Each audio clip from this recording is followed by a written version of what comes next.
Welcome to the Path of Least Resistance, episode 5.7. In this episode, we're going to finish off the monthly challenges, going from number 61 to 70. The first one, we are going to start with Gwen. My Gwen is still 3 stars. And this is going to be Nautilus and Darius with Minimalist, so you start with 2 extra mana gems, but you don't get more. And Draven's Power fan favorite, where the foe's strongest unit gets +2/+0, and Overwhelm.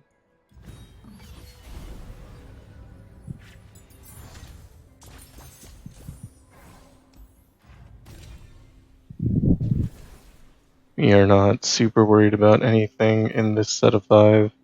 And we're making choices here. We have to keep in mind the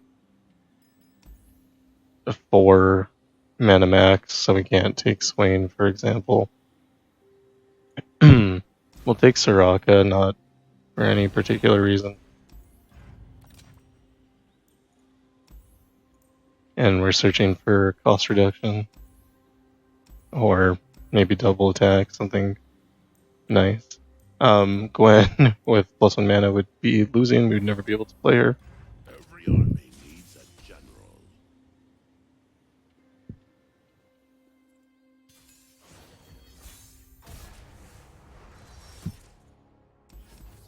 We can keep the Atrocity, having it in the first round. We'll let the double time watch reduce its cost. And then, so eventually we get to 4 mana, so we can play it.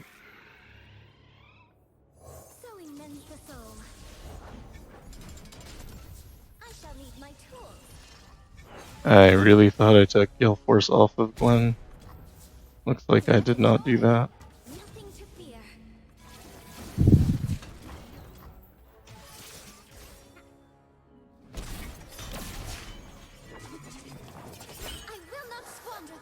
She does have Crown Guard Inheritance, so we'll get another attack here. I don't believe that's going to be enough to win. Yeah, it's not even close. So hopefully we'll draw her again sometime.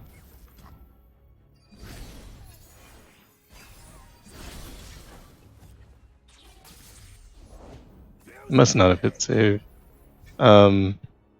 So I don't know if we always had second Gwen in hand. It's gonna be just like alright.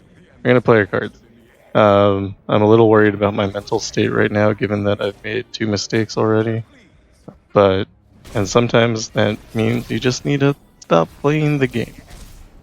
But we have a lot of strong champions coming up, so I'm not too worried about it.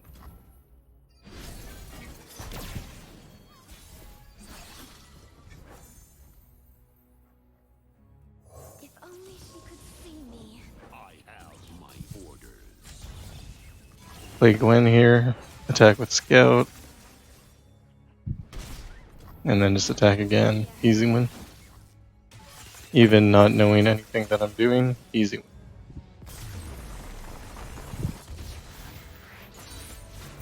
Did you see that?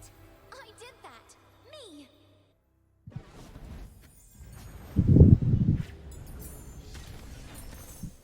Alright, Nautilus doesn't really do anything. We'll take Beige on Gwen just so she has higher stats. Especially with the Gale Force, we need to be able to win as soon as we play her. We'll take Voidling Shell and hope for something good. Nautilus, like I said, doesn't really do anything. He does have the ability to heal a lot of life automatically, so we do need to pay attention to that. It changes the calculation when you're trying to kill him. We have 2 Gwens in hand. This time I paid attention and noticed. We're not going to play her this round because we're not going to get any advantage out of the Hollowed. And since we left Gale Force on, I meant to change it to Corrupted Star Fragment. Since we have the Gale Force on, it'll just get shuffled back into deck. There's no reason to really do that right now. We'll play Phantom Butler just as something to have to attack next round. We're blocking with this to kill it to get the hollowed effect. We could have. I might have had Fearsome, I don't remember. But yeah, we're trying to get the hollowed effect here. And then this round we should win the game. One problem is that Nautilus can have, I forget what the card is, Sunk Cost maybe, that returns a card to your deck. So I tried to bait that out by passing the turn, and that did not work. Especially since we only have the 4 mana, I can't afford to just play Gwen. He played Terror of the Tides here.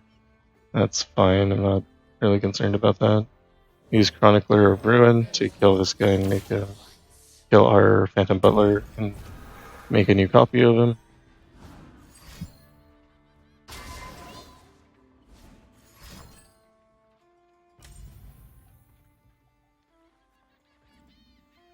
I want to save this Glimpse Beyond for next round.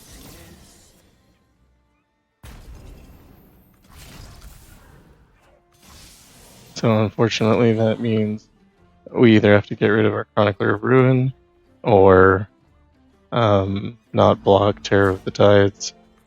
I think we're just going to not block. When Gwen gets played, she should refill any life. There's one of the sunk costs.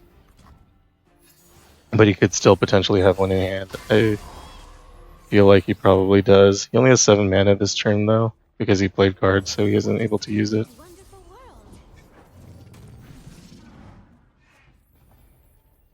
world. Devour of Depths is targeting Chronicler of Ruin. We could use Astral Protection if we wanted to save him. I don't think that's super necessary at this point.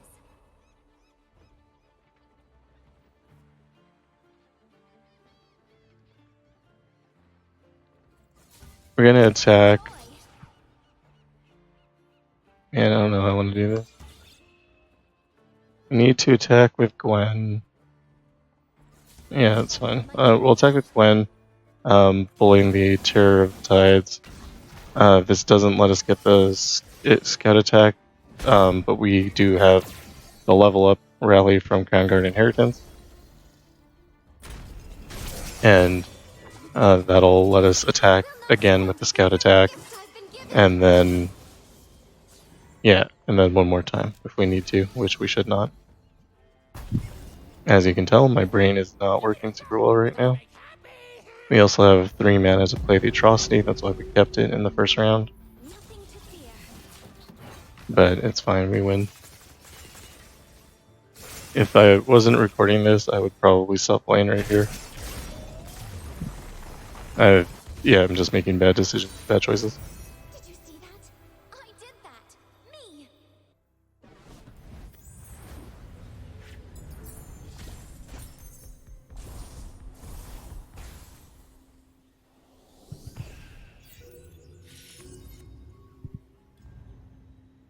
Alright. Next we're going into Katarina. We saved an Annie for this. It has Mercy Killings. Again, we like Annie to die so we can play more copies of Annie. Vicious Enemy and remove the Imperfection. So that's recall a player's follower with less power than a summoned unit. And it's every time. The units will be, I don't know, kinda, I think he has a lot of 5 attack. So we're probably not going to be able to keep anything on board since Annie's followers are fairly low power. And we're just going to take whatever here. That costs 1, so we'll be able to play it. There's no world in which we want to get rid of any of our starting powers. So we'll just leave there. Here, Shadow Totem is amazing. More copies of Annie is good. If you knew you were going to get Shadow Totem, you would want to have 1 less Dreadway Chase Gun and Luden's Tempest instead. You can't know ahead of time, so this is like the setup I use that seems to have the highest consistency. We know He has Katarina in hand. We need to wait for Katarina to get played. We'll stun Katarina. He'll probably, yeah, okay. He's given us the opportunity to play Annie here. Otherwise, we would have just taken 6.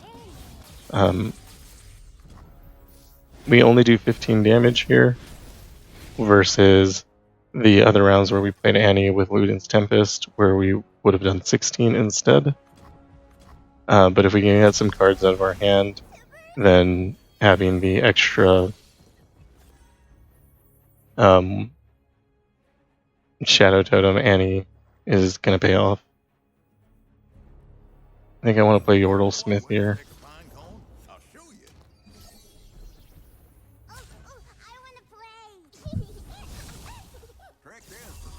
One of Annie's problems is she can't really die on attack because she does 4 damage or 5 damage if using Luden's So Blocker. And Katarina right now with her recall power, with the Mutator's recall power, not Katarina's, is just flooding our hand. So we're actually kind of in a bad position right now. We're going to stun Katarina using Spellslinger instead of Guile so that we can get a card out of her hand. We're going to make a Guile every turn, so we don't actually lose any cards by playing that.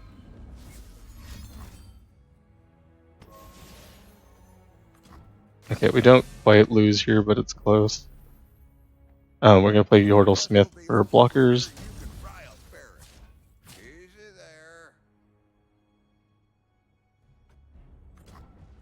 We could use some of these disintegrates, and I probably should have, to remove a couple of the units. Like I said, I probably should have stopped playing when I realized how many mistakes I was making in the first game.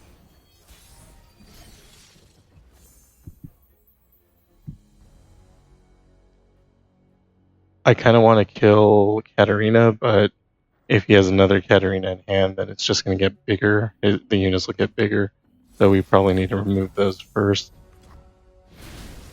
Also, Katarina won't be able to attack as long as we can keep a stun on her.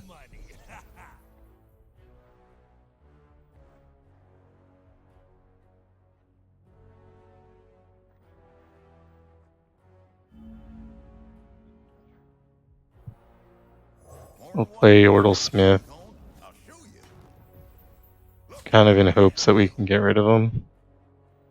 And we'll attack with Annie just to clear out another unit. We'll start using our disintegrates here. Like I said, we should have used them last round. There would be considerably less units on her board, and that would have been much safer for us.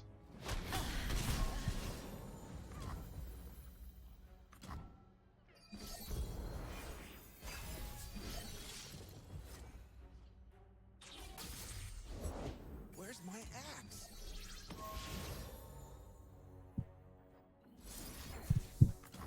We need to stun Katarina. We can't allow Katarina to get a strike in, especially with how we don't have a board right now.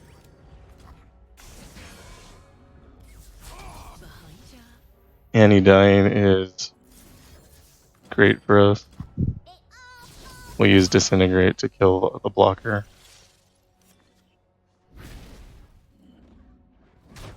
Hand getting full does tend to be a problem with Annie, the way I play her.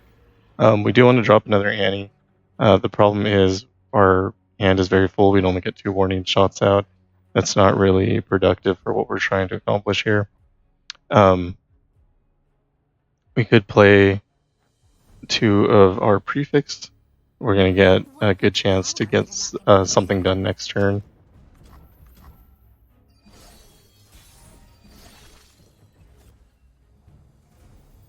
And here we can stun the highest attack and give him a chance to play a card. He didn't play one. Our goal is to play Tibbers here. If we had more mana, we would stall just a little bit more, but we don't. So we're going to stun the next highest unit.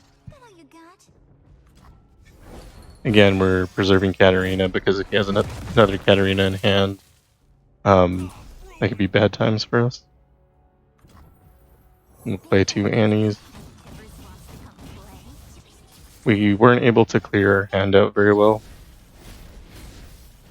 but I don't think it'll matter here. We do get to play 4 warning shots. You can do better than that.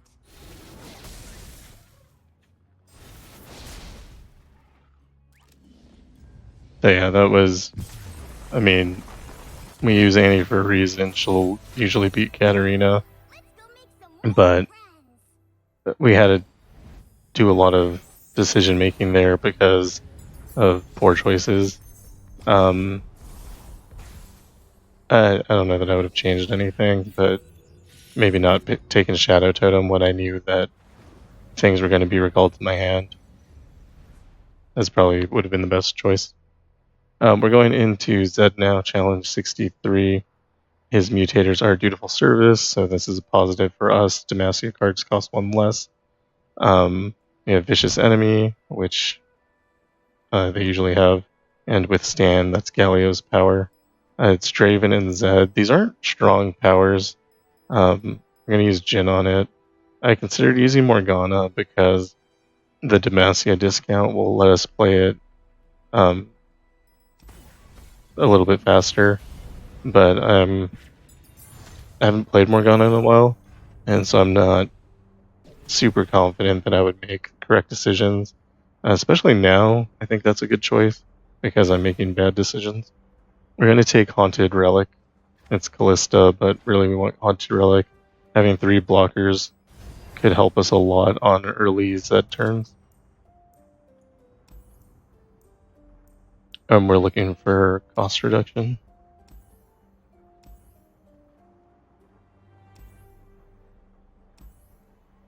We did not find cost reduction, but we're happy to take extra mana here. And we're going to play Haunted Relic probably, so we can take that. Just whatever. So Jin's goal is to lock down Draven, lock down anything he fights. We do play him with Riptide Battery, so we want to get a Plunger trigger in. We do that either through Boom Crew Ricky or Crackshot Corsair.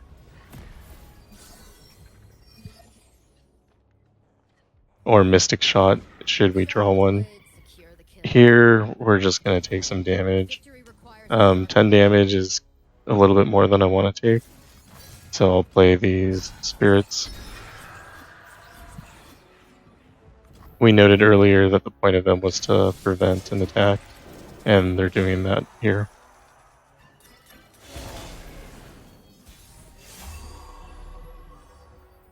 This Crackshot Corsair is huge. Ruined Reckoner is super bad for us. Midnight Raid will give an ally a free attack. I'm not sure if that free attack can be Challenger. We'll find out in a second. We're attacking to make the Crackshot Corsair bigger and do a little bit of chip damage here.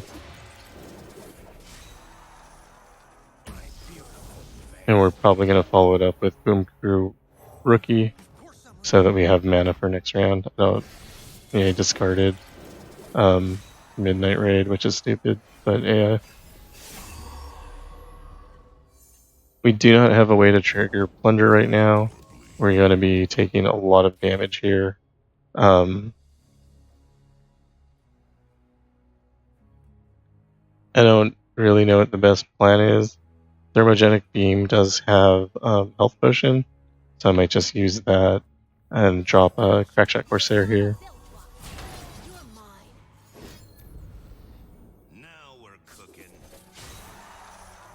So he chooses what to attack. We're going to get hit with this double strike, which is going to suck. I'm blocking Minotaur Reckoner. That'll bring it down to 3 hit points, which will allow us to use Thermogenic Beam and remove it.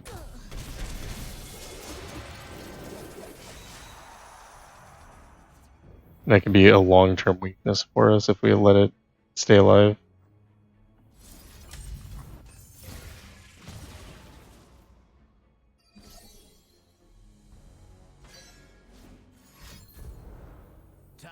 for the moneymakers.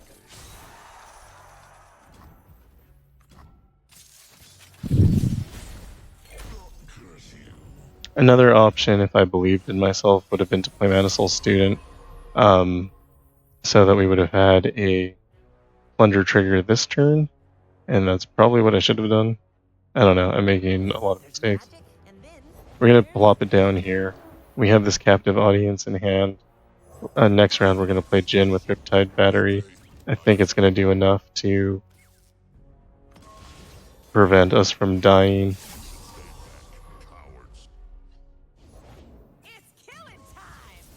We'll kill Shiraza just so we don't have to worry about her. Play second Shiraza. Encounter with Jhin. We don't know exactly what's going to happen, but it's going to be really good for us for sure. I have prepared something very special.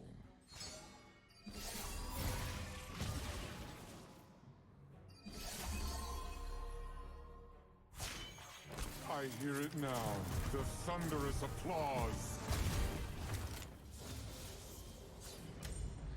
The Jhin levels up, we get a couple captive audiences.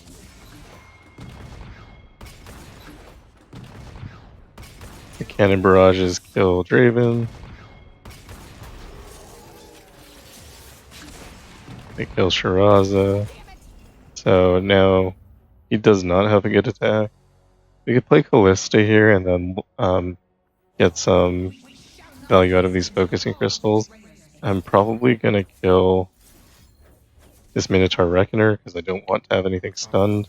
This should also give us probably get close to having another captive audience in hand.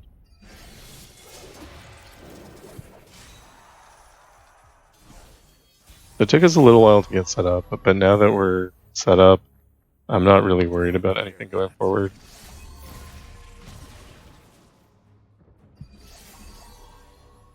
We're playing the Everos and Marksman mostly just to get another captive audience in hand.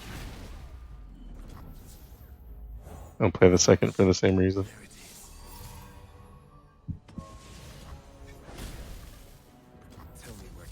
We're gonna let these die if he chooses to block that way. And we just do a nice open attack. Or I guess it's not an open attack at this point, but we just do a nice full attack.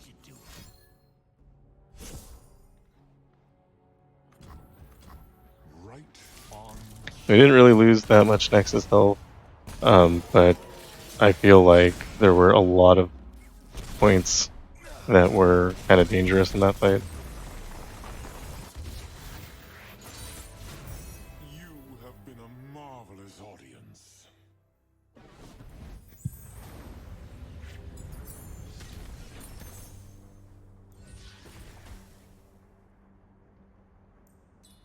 We can potentially take Quick Strike Blade on Jhin, but if we play him without the Plunger trigger, he's going to be small and die. I'm going to take Dragons too. Just +1/+1 is fine. We'll remove a card here.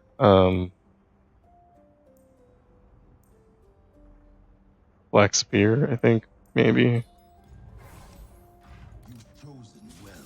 And then we'll go into Zed.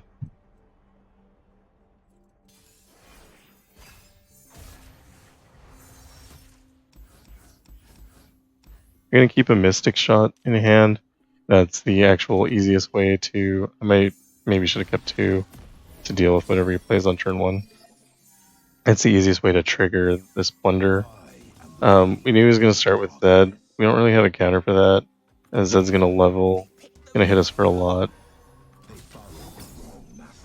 So it's going to get this 12 damage here, and then because he levels, his power's going to go up to 6, and then because of his champion power, he's going to hit us for another 6. This is already like more dangerous than the last game was. We'll play Manasol Student, which may not have been the right call. It might have been more correct to do damage to Zed, so if he uses Dawn and Dusk on him next round, we could remove him with the Mystic Shot. I do believe we still need to save the mana though, because we do need to play Zed. Ribbon Dancer's terrible. So if we take the 1 damage from the blade, Zed will hit us for 6, which will put us at 15. We can't stop Dawn and Dusk next round, and so we're just going to die. But I think if we counter it, we're also going to die. So yeah, it's not looking good.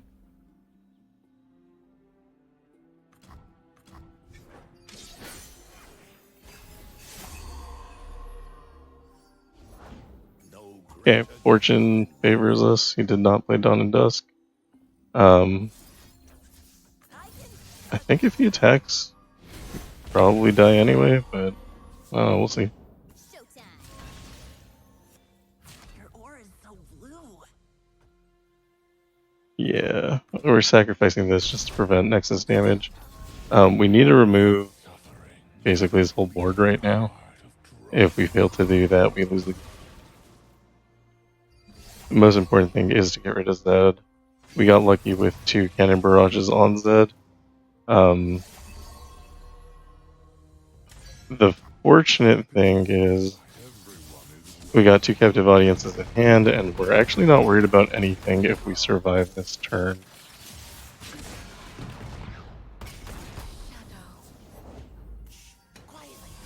He played an extra card, which gives us the ability to remove him before he attacks. If he had attacked, we would have needed to spend an extra captive audience to get rid of him. We still take 2 damage from Zed's power because we got hit with the blade. And now we can just play Boom Crew Rookies to get some mana. And then next round we'll be able to use a pretty strong Thermogenic Beam to regen our Nexus health. We attack with Jhin because Jhin won't die here. We get hit with Will of Ionia, which is kind of unfortunate. I'm going to use Captive Audience to remove, what was it, a Blade Scout? Yeah, Navori Blade Scout. We do have 1 mana left. I wanted to save this Thermogenic Beam for later, but he has no cards in hand. It's fine to just remove the Shadow Apprentice. We do have the opportunity to get another Plunger Trigger in, but I don't see how we're going to be able to actually do that. We'll play Crackjack Corsair for the draw. We can't stop this hit from the Shadow Assassin, but we can respond with Thermogenic Beam and get 7 hit points back. Also, by removing it, we won't get hit for another 3 at the end of the round. If he has anything in hand, he could play it, and that might be dangerous. But we got lucky and he doesn't. 3, 5. So we have 9 mana. 3 is going to go into Callista, 2 is going to go into Mystic Shot, 4 is going to go into Zed.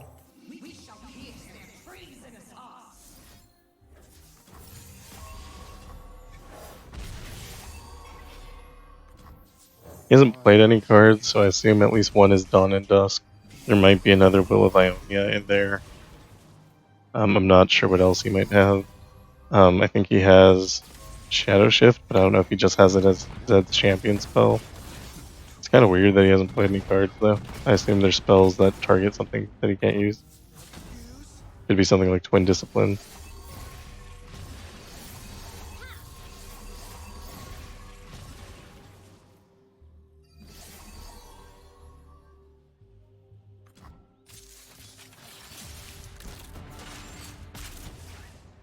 Alright, yeah, we survived that. I think that was the most dangerous fight we had left. I don't know if Morgana was the better choice there. You could have played her with the relic that does 3 damage to everything when it lands, and that with the life steal would have been full heals. I think it would have been really safe. She's also a stunner, so she has the ability to lock down your opponents. Yeah, I don't know. I don't know if I made the right choice here, and definitely just kind of making bad decisions all around. We're gonna go into challenge 64 now. This is Draven and Viego. We're gonna use Misfortune here. The special rules are no looking back, which is while the player has no cards in hand, their units have +2/+2. This almost never triggers, so it's not actually beneficial for us. It's not detrimental though, so that's good.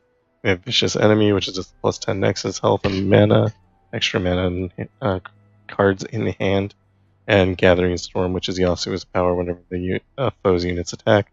You stun the weakest unit, and the foe draws 1. As I talked about in like the last video, my Misfortune is strong. I think having the amount of 1/1 units or 1-cost units that she plays down is a good counter to Yasuo's power. We're also just not afraid of anything here. We're looking for kind of a 1-cost. Yeah, okay, so Doomkeeper here is great. We're looking for a 1-cost unit so that we can take advantage of Shock and Awe.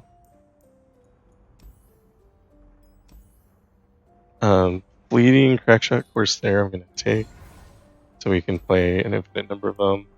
And then we're looking for cost reduction on champion. We don't find that, but we do get Power Rift on Island Navigator, which might allow us to pull her down to 1.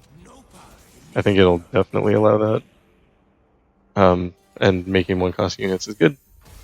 We don't actually need Misfortune to win in this deck, so it's not super important that we find a way to reduce her cost.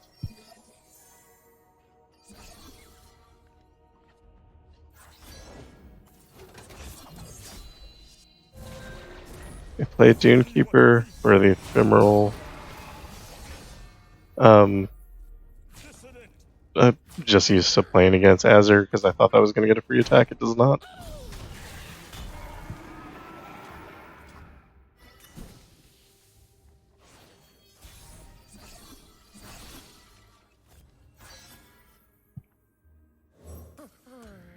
We're not going to win this turn, so we can just play Misfortune to have out. We're going to attack, which is 21 damage, even though he blocked. Yeah, 6-star power on Misfortune is really good, especially when combined with Shock and Awe. We have double up in hand. When they attack, we count as in combat, and it'll do more damage there. Same with the Make It Rain. So we do a safety block here, so we don't take 3 damage in case Make It Rain misses. And we do double up first on Viego. It'll kill him because its damage is doubled. And we are hoping to kill everything else with the Make It Rain. The power is called Guns Blazing. So your spells and skills do 4 extra damage while in combat. So it's not actually double, it's better in most cases. Here, open attacking just wins the game, but we'll do that. We could play a ton of cards here. They would all be good.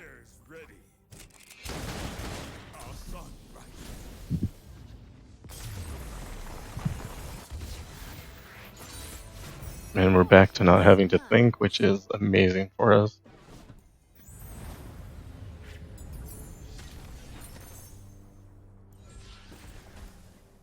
Take mana deposit on Misfortune. We're gonna remove a card. And get rid of Slippery Wave Rider just because it costs 5. Sandcrafter, if we end up playing it, we'll make 2 1/1 or 2 1 costs, which will do a lot of damage. Going into Draven, we're not really afraid of anything. We Make It Rain, which will kill Draven basically every time he gets played. Yeah, and theoretically we'll kill him in 2 rounds. He does start with the attack token, which is a little worse for us.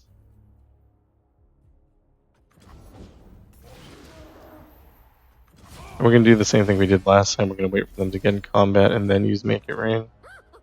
That'll give us enough damage to kill Reckless Trifarian.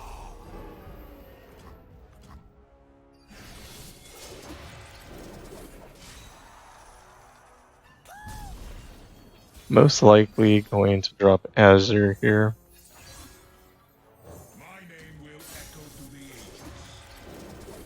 Takes a little damage from Reckoner's Mark, which is unfortunate. Can't attack with him even though he has Scout and we really want to. If we do, he'll die. Actually, fine with that. He can die. He'll make a 1-cost unit.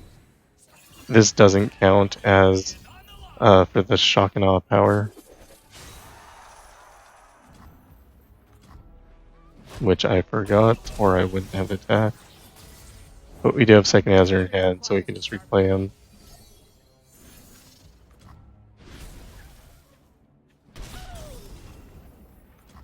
And I was hoping by attacking we'd get this reduced enough that we could play it. It's fine. We're fine. It's fine, it's fine. Everything's fine. Nothing's going wrong. Everything's perfect. We'll play Sandcrafter here. It makes a clone of itself, so that'll give us good block options. Well, my voice just went out. We'll sacrifice the Ephemeral to block Draven. He might use Midnight Raid on himself, which wouldn't be great, but it's fine. Now we're cooking. So we can't block because we'll get stunned, and I believe we'll take, 14.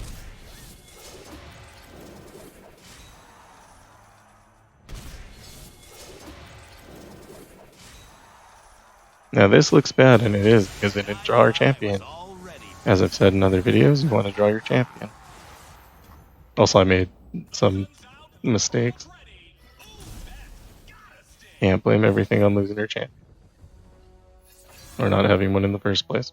Okay, so we learned that the Sandcrafter thing doesn't work, so we're not going to make that mistake again. We can play Petty Officer here, and that'll let us get a 1-cost follower. It's also a blocker for next round. Or we can use it to get rid of this Ruined Reckoner.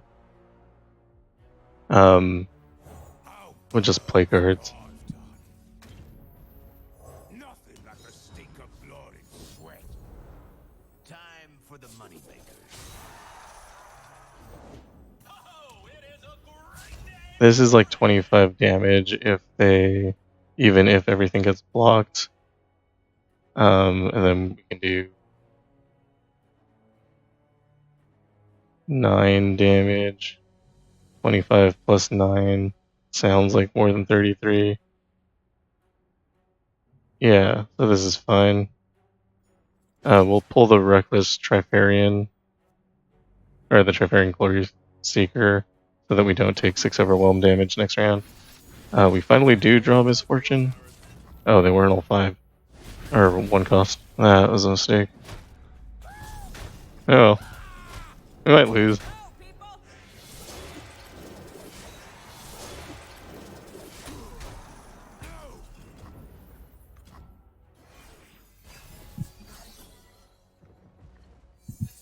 Okay, we got second double up, which just saves our life here. We can play Misfortune, because she'll refill her mana. Gonna get pulled by the Savage Reckoner. Now we're cooking. But it doesn't matter, because we're gonna use 2 double ups here. If we ever get to play a card. We may never get to play a card.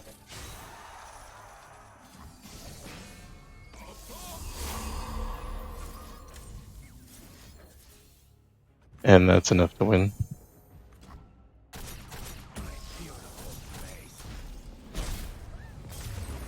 Was that terrible? Yes. Yes, it was.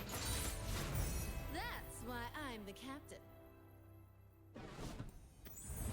So had we drawn Misfortune, we would have been able to use Grand General's counter plan to use Make It Rain and do 4 damage to all their units every round.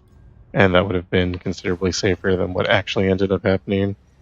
Again, I made a lot of mistakes during that, not understanding how cards interact with each other, and whatever. It's fun. We get through it. Jinx and Viktor is challenge 65. We're going to use Aurelion Soul because I don't like Viktor, and the modifiers are bad. So you have only the strong, where at the round end you kill all units except each player's strongest, vicious enemy, and mana leak. When the player plays a spell, create a fleeting copy on the opponent's hand. With Viktor, that's going to get him to his level very fast. He does that anyway, though, so it's not like I picked Aatrox, not Asol. Let's not make the mistakes that we don't have to make. Okay, pick the right champion. Hooray. This is a disaster. It's fine. So one of the reasons I don't play later at night is because I do tend to make more errors later at night. Also, I'm just like very off, it seems. This has Spirit Stone. We're looking for things that create a card. Spirit Stone does create a card. It costs 2 mana to play, so we're not sure we're actually going to get use out of that. This Scrap Heap might be good for the same reason. We get to manifest a Mecha Yordle and manifest a card from Yordle Portal, but I don't know that that'll actually be something that's beneficial for us. Ideally here, we're going to try to find something that is either cost reduction or generates us more cards. Portapalooza isn't bad with cost reduction and draw a champion. It's a little safety net against something going wrong. And Wounded White Flame is a card we're hoping to never play. Solari Priestess with Spirit Stone, probably not useful at all, but we have extra money, so we can take it.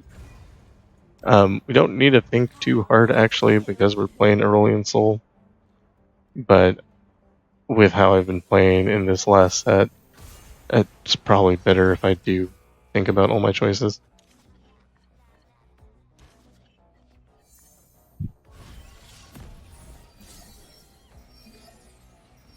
We drew Aurelion Soul, which is good. Jinx stands for Jinx. We play Behold the Infinite and see what we get. Messenger is a playable card, so when we use that, it'll be cost reduction on our champions. I would have liked if we could draw one more card. That would have allowed us to play a Portapalooza as well in this round. Cup of tea? Signed by me, by hook or by crook. I'll find you, dear cat. We do get to play Nora for free here. She has Iceborne Gauntlet, which captures the enemy Jinx. I'm not happy about that. I'd rather kill the enemy champions versus capture them, because if they remove Nora at some point, we'll get it back. We're going to play Solari Priestess here, and we'll take Falling Comet with doubling dice. We might be able to remove multiple units later. We're not going to be able to play it this round. We're also going to, because we have this Falling Comet, we're now able to use Starbone. That'll let the enemy discard a card. I don't know that that's good on Jinx. It's not bad, though. Portals everywhere. Have faith. Come on, Fishbone. I don't want to. Are you lost too? So here, I'm just going to take this damage. I can block with Nora, but if I do, I'll get a second Jinx. I could have used Celestial Wonder to stun Jinx, but I actually just want to remove it from the board. It also lets me use a created card, and I was hoping I would get a Falling Comet. Actually, hilarious. I forgot that they get to use it back on me. Not a big deal. We're going to play Aurelion Soul this round. I don't think that automatically wins the game, so let's still do good things. We'll take Severum here. It does have create a card on it, and also will give us lifesteal. We're missing a little bit of Nexus health. I'm not too concerned about that, but if we have the option to get it back, why not? Play the Mountain Goat just to put something more on the board. You don't have enough damage to quite finish Jinx here yet.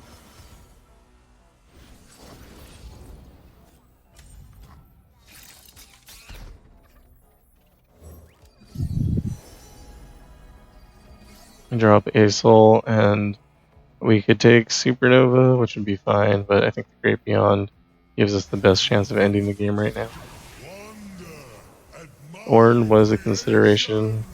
I think he might be cost reduced enough that we could play him, but I wasn't fully sure.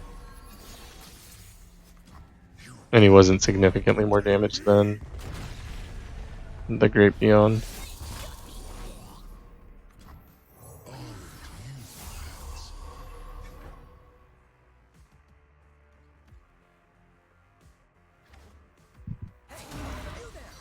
I don't know why we summoned a free Elder Dragon.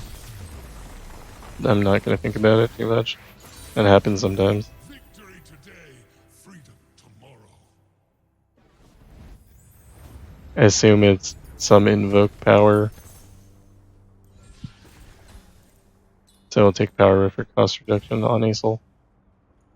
And we'll remove a card. We don't want Wounded White Flame, and we don't want Starry Scamp.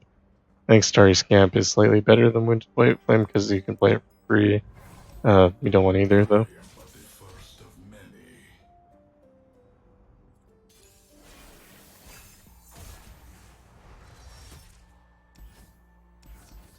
We want to Behold the Infinite.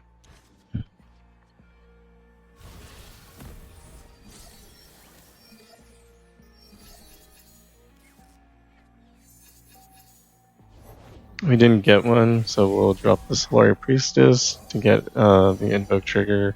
Draven's fine. The ideal scenario here is that we'll be able to play for less. We lucked out and got Power Riff on the Solari Priestess, but we also didn't luck out because we can't actually play it. Viktor has Spell Shield right now, which means that Sky's Descent won't remove him. We got Trixie Tentacles as our free spell from Spellweaver Symphony, and it has sorcery on it, so it'll play twice. That'll reduce our champion cost by 4. And discard. I guess it played 3 times? I don't know what's happening. Oh, he copied it against me. Yeah, that makes sense.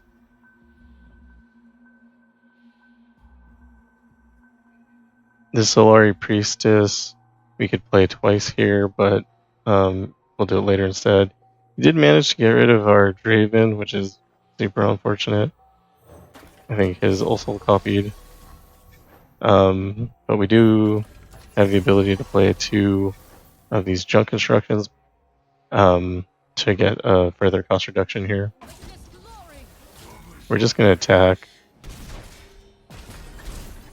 We want to reduce Viktor's health and get some chip damage in.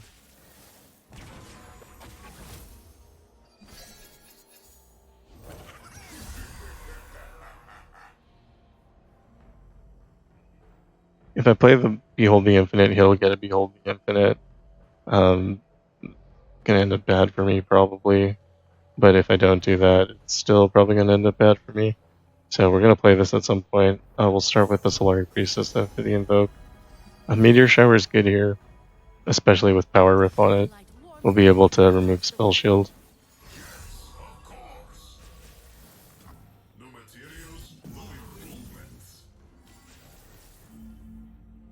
Don't have enough mana to play it yet.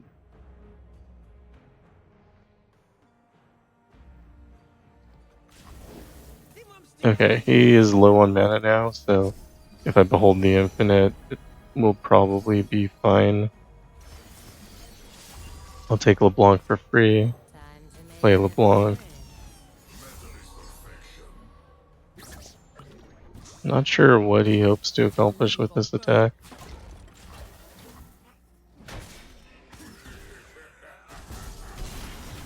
Oh, probably because only your highest cost, highest power unit stays alive at the round end. Yeah, that makes sense. Dude, my brain is just not working today. I'm gonna play Starry Scamp for free, give him a chance to play cards. He didn't play cards, so we'll play Poro Stories for free, and we'll start just flopping down Poros. At some point he has to respond, right? I mean, he has a Viktor in hand. He has Solari Priestess in hand. I don't know what he's waiting for.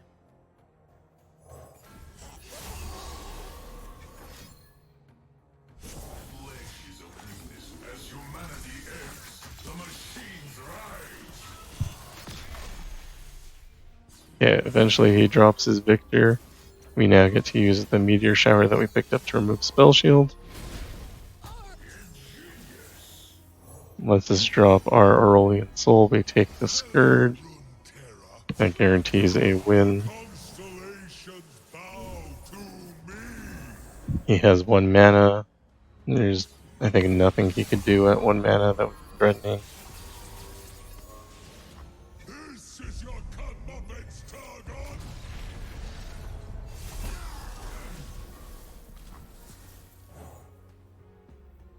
Get rid of Starry Scamp.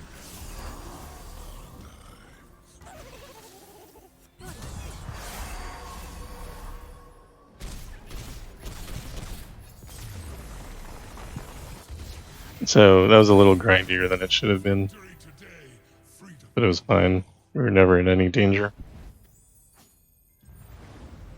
I don't think I made too many bad choices there. Not a lot of bad choices you can make when you're playing the dragon. You get a Platinum Vault.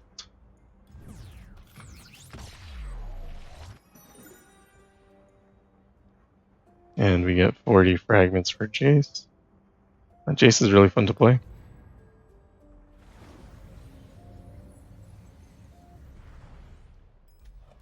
Gonna check Master Yi, see what his relics are to make sure that we're playing him how we want to. We're looking for Echoing Spirit, Chosen by the Stars, and Crown Guard Inheritance. A 4-monthly challenge, 66. We're going into just Gangplank, but we do have small stuff. The Vicious Enemy, Draven's Power, or not Draven, Darius's Power, Hemorrhage, and we have the Price of Progress. All spells cost 2 less, but the units cost 1 more. This is perfect for Master Yi. He'll get to play infinite spells. And it'll counteract small stuff because he has spells to give himself health.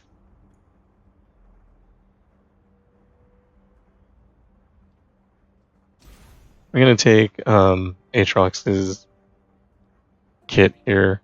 We get a mana gem out of it, and we get a Darkened Staff, which will give us a little more attack as well.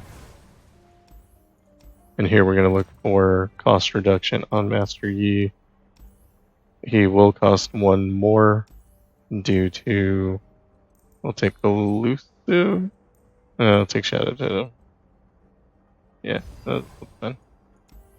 He'll cost 1 more, so we won't be able to play him on round 1. But on round 2, we'll win the game, so it's fine. Depending on who has the attack token. Actually, it might not even depend. On round 2, we'll win the game.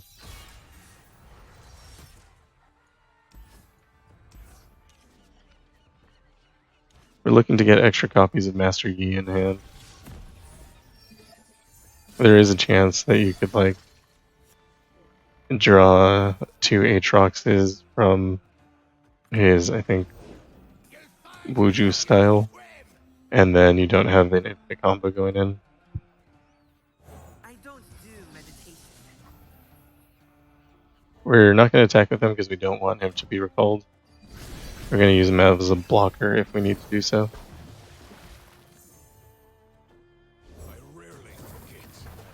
So this round we're going to drop a Master Yi. Gives us 2 Master Yis. we're just gonna play Wuju style for free, Twin Disciplines for free, Meditate for free, until we have enough health and power to just win. We need at least 12 to trigger Crown Guard Inheritance.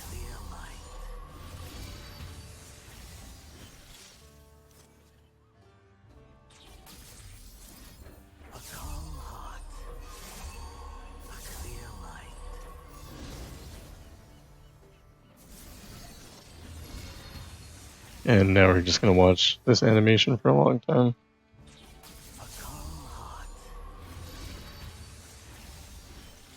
We could put power into something other than Master Yi.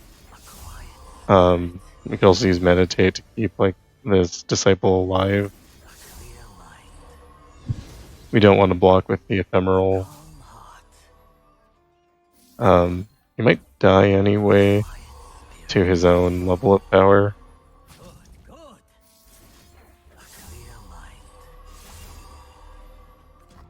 We'll see. So we got our damage up high enough that when we block, Master Yi levels up.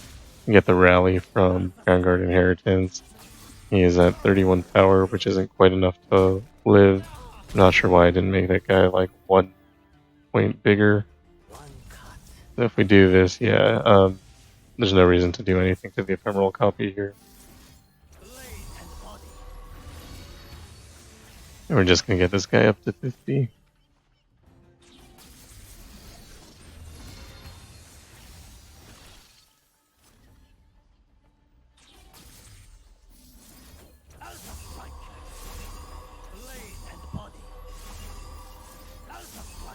We play the Meditates just to get it out of our hand.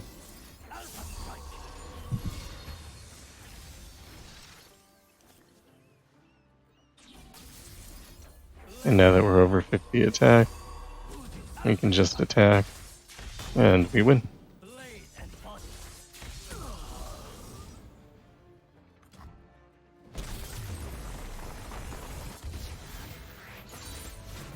My lesson is complete. Alright, challenge 67 is going to be Fizz with Shurima -1 cost, Vicious Enemy, and Lulu's power to turn our units into squirrels. I'm choosing to use Kai'Sa here. My Kai'Sa is very good. Yeah, mostly that. Just need to put something in front of him. We're never worried about Fizz. We've never in our lives been worried about Fizz. We have lost to Fizz before, but we're still never worried about it. Taking a Philios for lifesteal because we've lost to Fizz before. Alright, we can take... I don't think we need quick attack.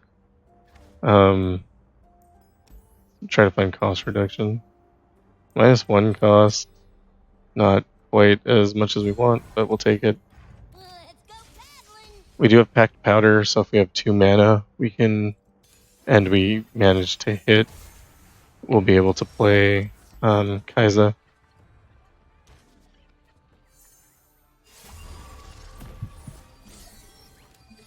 We don't start with the attack token, so this round, the most likely thing is that we're going to take a bunch of damage that we can't do anything about.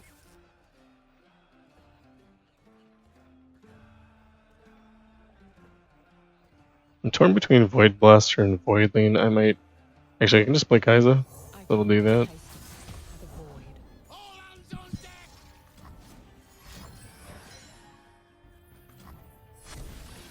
I'm coming in.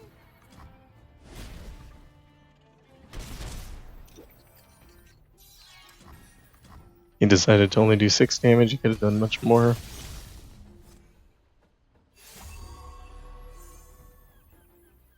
We are going to steal the elusive from this Voidling.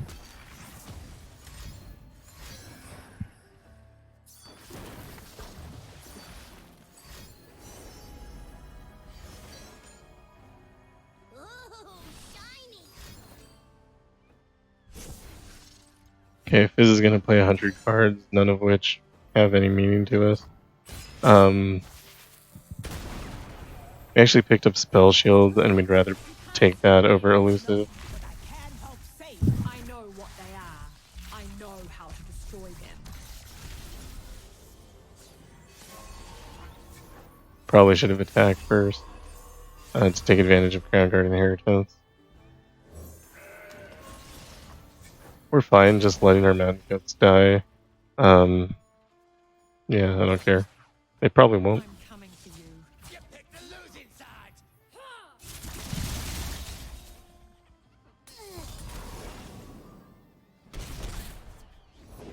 Yep, yep, yep.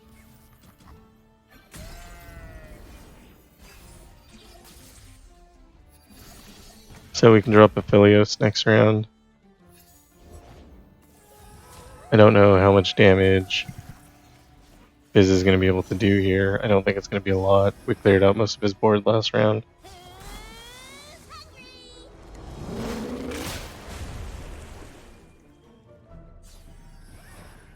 Gimme, gimme.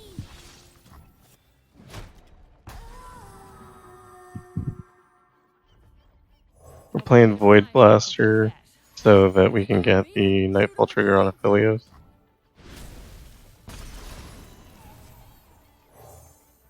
And we're going to take Severum. Not because we need it, but because, I don't know. I like ending rounds at full hit points.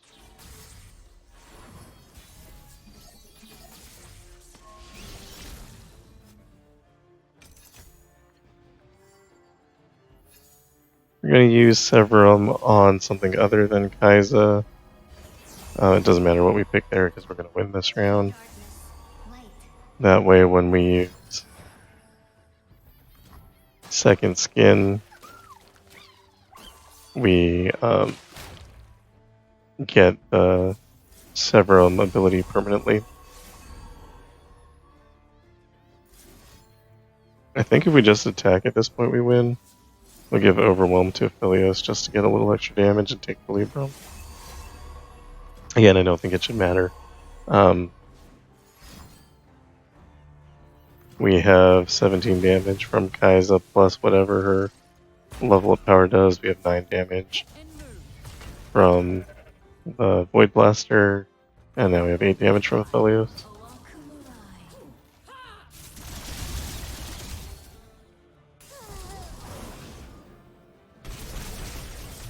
And we end with full Nexus health, just to show Fizz how much we disrespect him. The moon is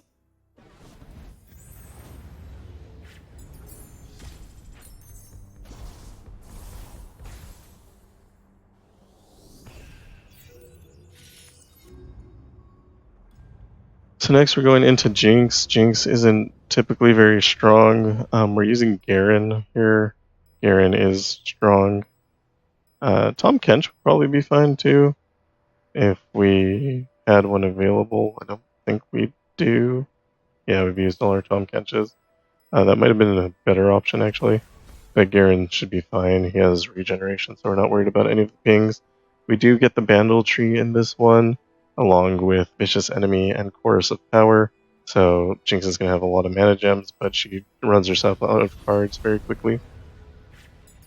And so it probably doesn't matter.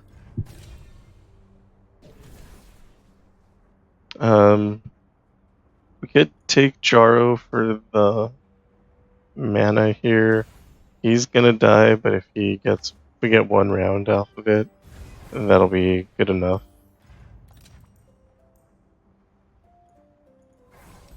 We're saving our rerolls for the champion item chest. Oh, I think we're looking for a way to make Lux a little better. Or maybe put tough on Garen would be fine. We're going to be using... what is that spell called? Single combat?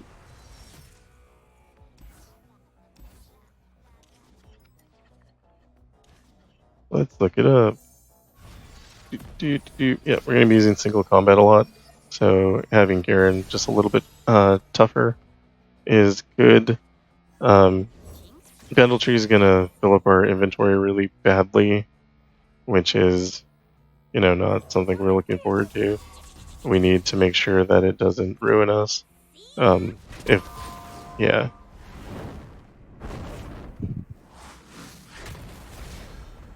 Just take the damage here. We could block, but then our Vanguard will die. We don't want it to die.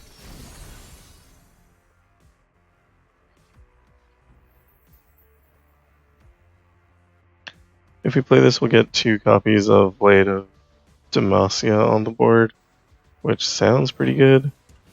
We do need a little more power into this Vanguard Defender to start using him to remove things.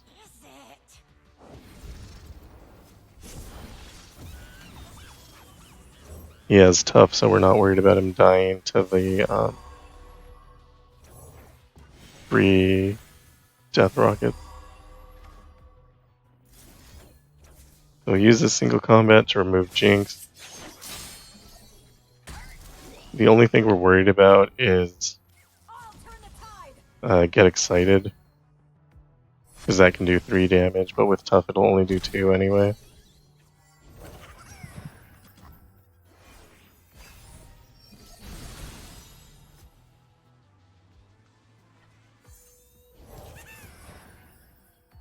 We're definitely dropping Garen here.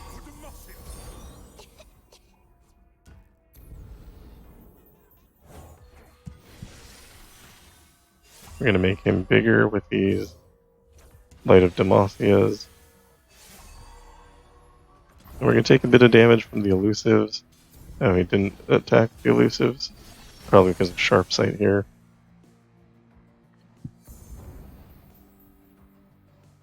We'll play Lux. Lux might get removed. Yeah, that wasn't completely unexpected. We can single combat into this 0 attack. And that'll give her 2 more hit points, so she'll survive. And then we can use the 2 boosts from our landmarks. Lux has Scout, so we'll attack with the Scout attack.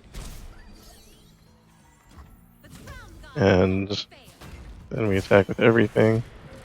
I am not afraid of the light within. What was I so afraid of? Jinx is not quite dead, but I mean, this is over.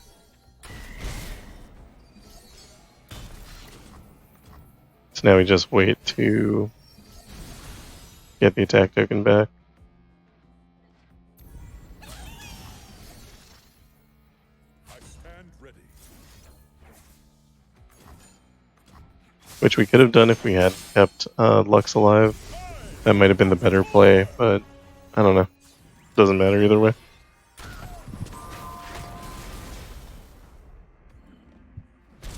If we were concerned about our health here, we could play this Armed Acquisitioner, take the Explorer's Refreshments and get 2 hit points there.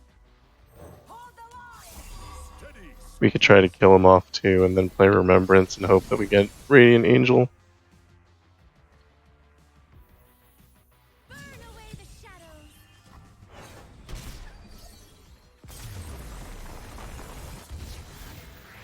Yeah, no problems at all. We did what was right. The next 2 fights are pretty strong, but we're just going to use Jinx, so nothing matters. Jinx is I have her level 6 Constellation, and she's almost as strong as Aesol that way.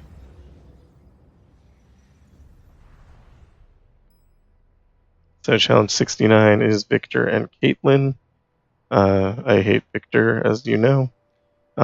As Empire above all, so at the round end, all units get +2/+0. Vicious enemy, Rockfall Path, we need to pay attention to that to make sure that we don't lose our Jinx. And After Image, this is like a really strong counter. All of those things together is pretty scary. Which is why I decided to use Jinx on it. Using Packed Powder, you can use Scourge's Stash if you don't have Packed Powder. But Packed Powder gives you an extra like 1/1 which is nice to have. We are also using the Loose Cannon's payload and the Grand General's counter plan. I find this to be like... didn't used to use Grand General's counter plan on Jinx. I think it's actually really good though. It lets you sacrifice or lose your Jinx, and you can play another one out of your hand. It gives you a free get excited every round. It's just really strong. I think it's increased her consistency a lot. Taking Pow Pow with Hextech Fabricator is hilarious. We're going to be using a lot of Pow Pows, so all of those will have extra value. Mana reduction on Jinx isn't actually necessary, but we'll take it anyway. It might let us play an extra card that round. The things we're worried about are with Caitlyn, just normal Caitlyn things. The flash bomb traps might kill some of our units. We didn't draw Jinx, which is super unfortunate. Jinx is how we win games with Jinx. So we're going to try to draw into it by playing the Zonite Urchin. But we did not. I could attack and pull Caitlyn. I'm not sure that that's super valuable.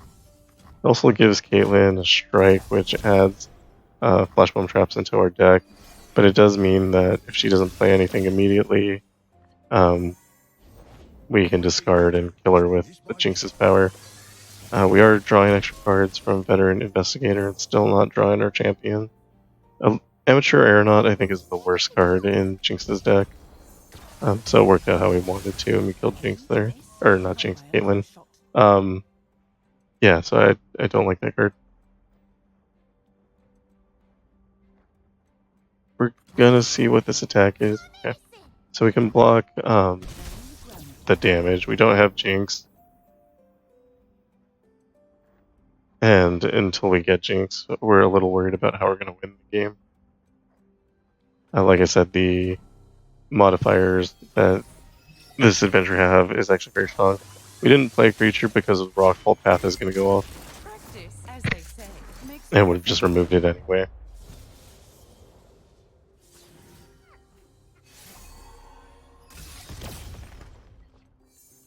Alright, we finally got our Jinx. We need to play a card to trigger the plunger, so we'll use Boom Crew Rookie.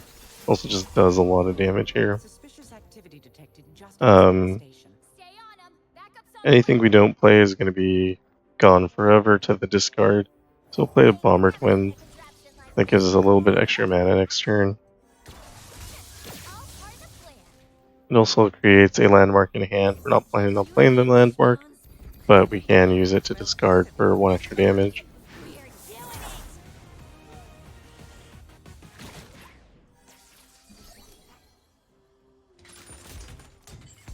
Now we have a handful of Pow Pows and 2 Super Mega Death Rockets.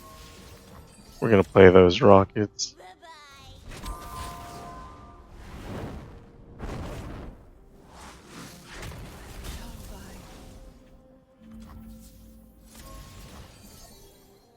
With the, I think it's the 6-star power.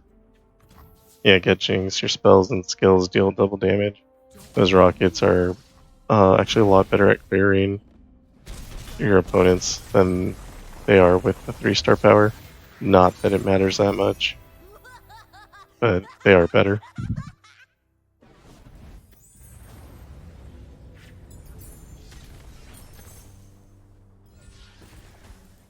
We're going to take Focusing Crystal. We play a lot of Pow Pows, and Focusing Crystal will just make us that much stronger. Taking Shadow Totem is interesting on Jinx. I'm not sure how it works since the update on how Shadow Totem works, but I think before it discarded your hand twice, you end up with less Death Rockets, maybe 0 Death Rockets, but you do get a lot of extra damage out of it. We're keeping Zig here. We don't ever intend to play him, but having him in hand means that we have a higher chance of drawing Jinx from the level 20 power. Having 2 guarantees that we draw Jinx. Pretty sure he's going to play Viktor as his first thing. We'll play Jury Rig with our spell mana here. This is from the 4-star ability, I believe. And this will let us play Designate Urchin, dropping the Amateur Aeronaut. We just want it on the board before we discard our hand. And then we play Jinx, we discard all our cards, level up, get a bunch of Pow Pows and some Mega Death Rockets. Super Mega Death Rockets, in fact. Those should get discarded again from second Jinx.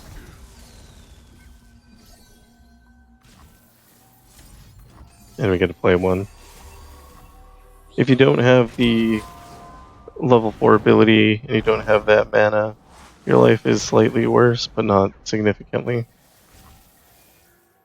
You do have to, if you want to play the Super Mega Death Rocket, be aware of that. And save it for a turn when you have the extra spell mana to play it. We didn't draw any creatures or any units here, so we're just gonna attack. He probably has like a 1 damage ping. Okay, he has a couple pings. Cool. He's gonna remove our 2 units. This means that this Rockfall Path is gonna obliterate Jinx next turn. We'll spend 1 Jinx.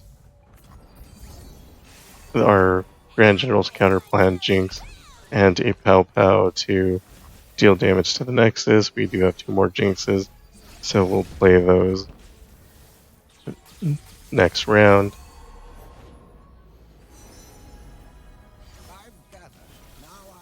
We're going to drop the Rocket Border here to trigger the Plunder for Packed Powder, and I believe when we drop Jinx, we should just win the game.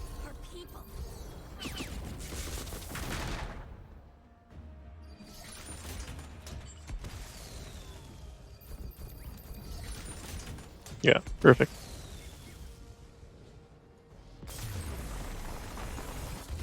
Jinx is extremely strong, this is why we saved it for last. I do like to have an extra Jinx available to fill in for any potential problems. I like to have a Jinx, an Aurelion Soul. This time we kept 3 Needlies in case we had problems. Needly isn't quite as strong, but I mean it's strong enough. Alright, we're going into challenge 70. This is Irelia. Irelia is scary, but she does have arms race, so all players summon 2 Funsmiths at game start. That's going to be very bad for her since we're playing Jinx. Vicious enemy. She has Rock Too Hard, so deals 1 damage to all players' units at round start. And extra mana gem for each unit they have. I don't know that Aurelia keeps a lot of units. A lot of them are just the blades, but you do get attacked a lot of times with them. We're going to play Jinx to take advantage of Funsmith, also the last adventure. And there's no reason not to play our strongest champion. We don't want any of these cards, but we can take the Hatchling with Spirit Stone. Rek'Sai is terrible.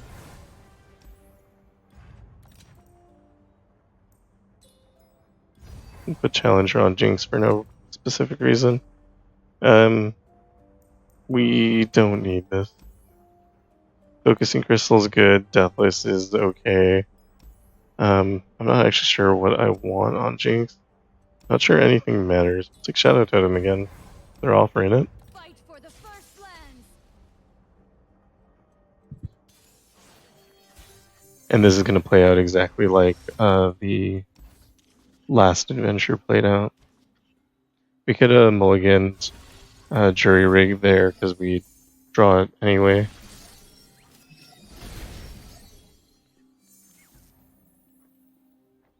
So we'll play Jury Rig for our free spell mana, and then we'll drop Jinx.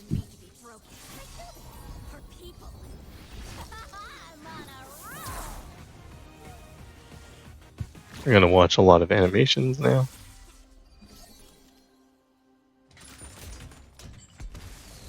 But Aurelia's board is clear.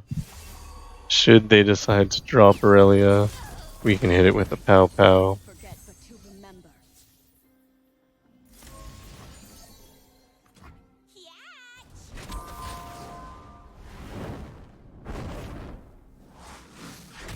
My homeland. All in the shoulders.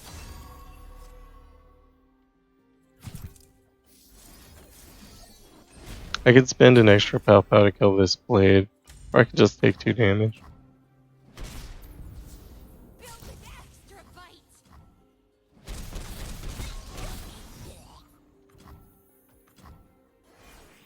These pow pows are doing 10 damage each, which is absurd.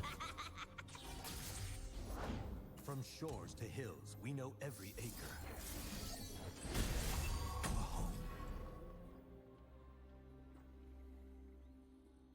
We can lose a pow pow to do 10 damage and get excited. These 2 fun smiths are, I don't know, just ruining Aurelia's life. Aurelia can't even get any advantage out of it. And that's it. That is all of the monthly challenges for August. We're gonna get a couple gemstones here.